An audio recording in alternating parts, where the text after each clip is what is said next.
Lil Durk and his lawyers have filed an exhibit to support his application for reconsideration of the detention order. So the feds filed a second superseding indictment and they took out stuff from the first one.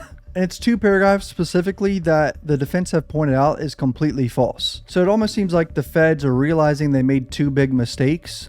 And they seem like very huge mistakes for the charges, so I'm a little confused. Stick around for the full video, hit subscribe, let's go boys. Alright, defendant Durk Banks reply in support of his application for reconsideration of detention order. Introduction. On December 12, 2024, this court held a detention hearing and ultimately ordered that Mr. Banks be detained based on 2 factors, danger and flight risk. On the issue of danger, the court relied primarily on facts presented in the first superseding indictment. The issue of flight risk, this court admitted, was a closer call. As this court is aware, the probation department assessed that Mr. Banks was not a flight risk, but did recommend detention based on dangerousness. Since that hearing, the landscape has shifted. Things have changed apparently, according to Durk's lawyers. On May 1st, the government filed a second superseding indictment which removed 2 major allegations from the first superseding indictment. Yep, apparently they literally deleted paragraphs out of the indictment.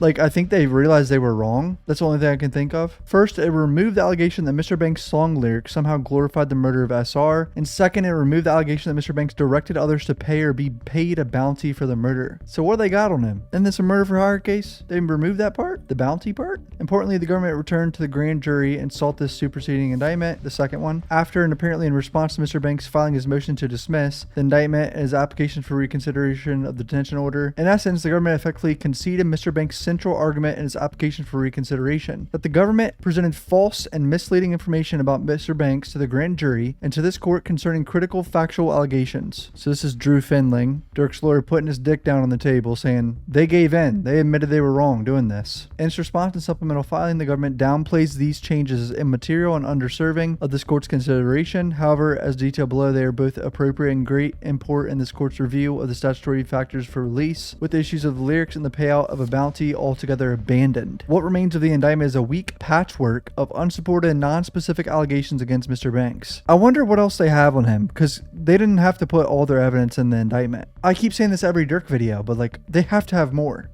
This can't be everything. This watered-down new indictment, coupled with the robust bond package proposed here, tips the balance in favor of Mr. Banks' release pending trial. Argument: the weight of the evidence has changed since the initial detention order. 18 U.S.C. 314 blah blah blah requires that the court look at the weight of the evidence against a person to determine whether there are conditions of release that will reasonably assure the appearance of the person is required and the safety of any other person in the community. With the new indictment in mind, the alleged weight of the evidence against Mr. Banks is significantly weaker. Okay, pointing out that things have changed because of the new indictment. Don't know if that really changes anything, but I'm not a judge. First, the second superseding indictment removed paragraph 6 of the introductory allegations in the first superseding indictment, which relied on lyrics from a song to allege that Mr. Banks was somehow celebrating or commercially glorifying the death of SR. This was a hotly contested issue at the detention hearing. With the second indictment, the government has now conceded the issue entirely, despite the fact that it took up a significant portion of the detention hearing. To be clear, the inclusion of the now removed portion referencing the song lyrics was more than immaterial fluff in the first superseding indictment. Government absolutely intended that section to illustrate direct involvement in the alleged murder for hire, and more importantly, the knowledge of Mr. Banks of the alleged offense through some sort of musical confession. I mean, yeah, there's a reason they put that in the indictment. They're trying their hardest to connect Durk to these shootings. And if they think he meant it in a song, but then suddenly the defense is like, wait, no, he recorded that months later, they probably felt fucking stupid, but they don't care. They're like, no, we have other evidence. The government has now been proven wrong, has removed the reference, substantially depreciating the weight of the allegations. If you're new to the channel, please hit subscribe. I appreciate the support. Back to the video, boys. Of equal or even greater import, the second superseding indictment removed paragraph 9 of the original indictment, which alleged that Mr. Banks directed others to pay a bounty for the killing of SR. I mean, isn't that the whole... That's what murder for hire is. How did they remove that? Or why would they do that? That's like them... I'm confused here. This material change also significantly impacts the court's calculation, as this court in the initial detention hearing specifically cited the government's allegation that Banks exercised control of others and that other people acted as his direction to find dangerousness. I mean, yeah, if the judge took that into account earlier and was like, yo, he apparently ordered people to kill someone, clearly I'm not going to let him out of jail. But then now they took that in the indictment.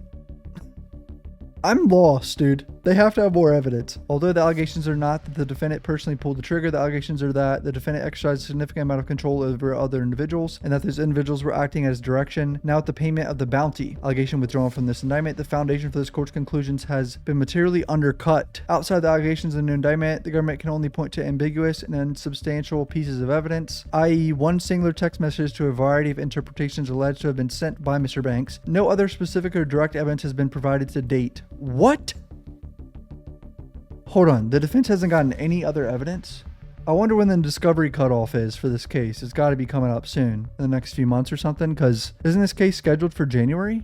Wait, so the defense has no idea what other evidence they have. They have to have more. Because one text message isn't enough. Including any evidence showing Mr. Banks' alleged control of the others the government continually refers to in the previous indictments and in their arguments before this court. The bulk of the government's contentions includes own proffered generalizations that seemingly come from an informant whose veracity and credibility has never been subject to challenge. To support the false notion that Mr. Banks is or ever has been a danger. While it is true that the second superseding indictment also added an additional charge of stalking, the addition is immaterial to the question of detention as the allegation already exists in the first superseding indictment. Wait, I missed this stalking charge. No new allegations are contained in the stalking charge of the second superseding indictment. B. Reasonable conditions exist to secure the safety of the community and to assuage any concern regarding risk of flight. Mr. Banks has filed a robust bond package with outlines of a variety of conditions, blah, blah, blah. 24/7 licensed security company. This court expressed concern that the presence of a security company providing security for the defendant is not going to address the significant concerns with regard to the safety of the community here, because the security company would be acting at the direction and under guidance of the defendant. So he's saying a security guard doesn't really change much because they're not going to like stop Durk from doing shit.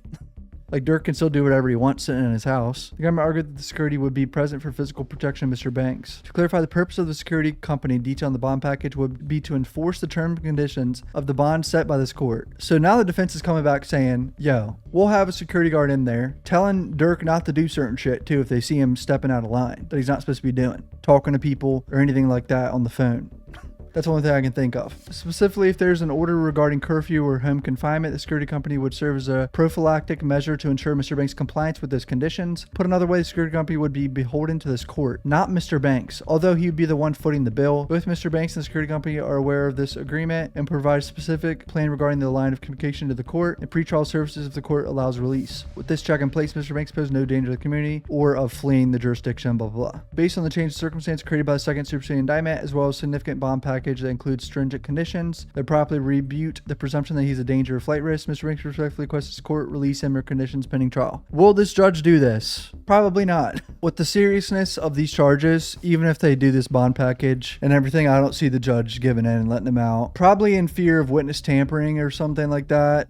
With anyone regarding this case, other people charged in this case, anything. I mean, look at the fucking disaster in the YNWMLA trial, dude. If they think you're doing any type of witness tampering, they're going to charge you with it. We also got a letter here, I believe, from the security guard that basically says, "Dear Honorable Judge, I hope this letter finds you. I'm writing you in response to your concerns regarding the potential risk associated with allowing a high-profile individual to have the freedom of movement while under bond. An established security agency with experience in residential security, I would like to outline the process and procedures that can be implemented. Clear protocol development before assuming the responsibility of security. We will work closely with relevant legal authorities, including your court, to understand the specific restrictions imposed. This will include a comprehensive review of any limitations on movement, communication, or interactions. 2. Access control. The security team will manage the access to the residence, ensuring that only authorized individuals are permitted entry. We can implement visitor logs, ID verification processes, restricted access with the property to maintain controlled environment, surveillance measures, security cameras and monitoring systems within and around the property, blah, blah, blah. Regular reporting. Our security personnel would provide regular reports detailing the activities of the individual, including any suspicious behaviors that may indicate a potential violation of the court order restrictions. This reporting can be tailored to your requirements, ensuring timely communication with the court or designated authorities." So Durk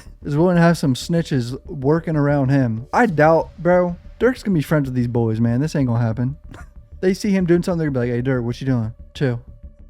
This is cap. Incident response protocol. In the event that the individual attempts to violate any restrictions, our team is trained to follow a specific response protocol. This will include documenting the incident thoroughly, notifying law enforcement if necessary, and immediately informing the court or authority of any violations observed. Michael, president of RSEC Group. So Durk's lawyers got the security guard team to write that up. I don't think that's going to change much either, but they're trying. This is literally the paragraph they took out. Following the attempted murder of CB and the murder of SR, defendant Banks sought to commercialize SR's death by rapping about his revenge on TB with music, explicitly referenced audios from a news clip taken shortly after SR's murder, where TB screamed "no, no" after seeing SR's dead body. And they do the lyrics and everything. That audio overlaid the news clip onto the song is literally a fan edit. That's not real. Or it's not put out by Durk's team or Durk himself. And then it's being used against him in an indictment. So they kind of had to delete that. You know what I mean? They're wrong, straight up. Like, that was going to get shit on at trial if they kept that in, dude. It was going to be bad. So they're just covering up their mistakes at this point, which is kind of crazy. The next thing that was removed was, at the direction of defendant Banks, defendant Wilson would pay the bounty or monetary reward and or cause payment to be made for killing of SR on behalf of co-conspirators known and unknown to the conspirators hired to kill TB. Why'd they delete that part? I mean, that's an important part of the indictment for a murder for hire charge, right? I mean, I'm lost here. How did they delete that from indictment? That's the whole fucking charge right there. He's paying a bounty to kill someone. They must have found a lot more shit on his phone with text messages or emails or maybe even financial records. I don't know, but I'm surprised the defense doesn't have any of it yet. Here's Durk's lawyer, Drew Findling, talking about the itineraries of his flights, how he wasn't fleeing the country. So the criminal complaint did not have the complete itineraries. So we went to court and we were like, Judge, this was what was presented. Now, here's the rest of the story. Here's the complete itinerary. And the complete itineraries weren't 3 different countries. Everything was going to be Dubai. They just didn't show you the last change. It was like, it was a flight Miami to Newark to, I can't remember, like say Rome.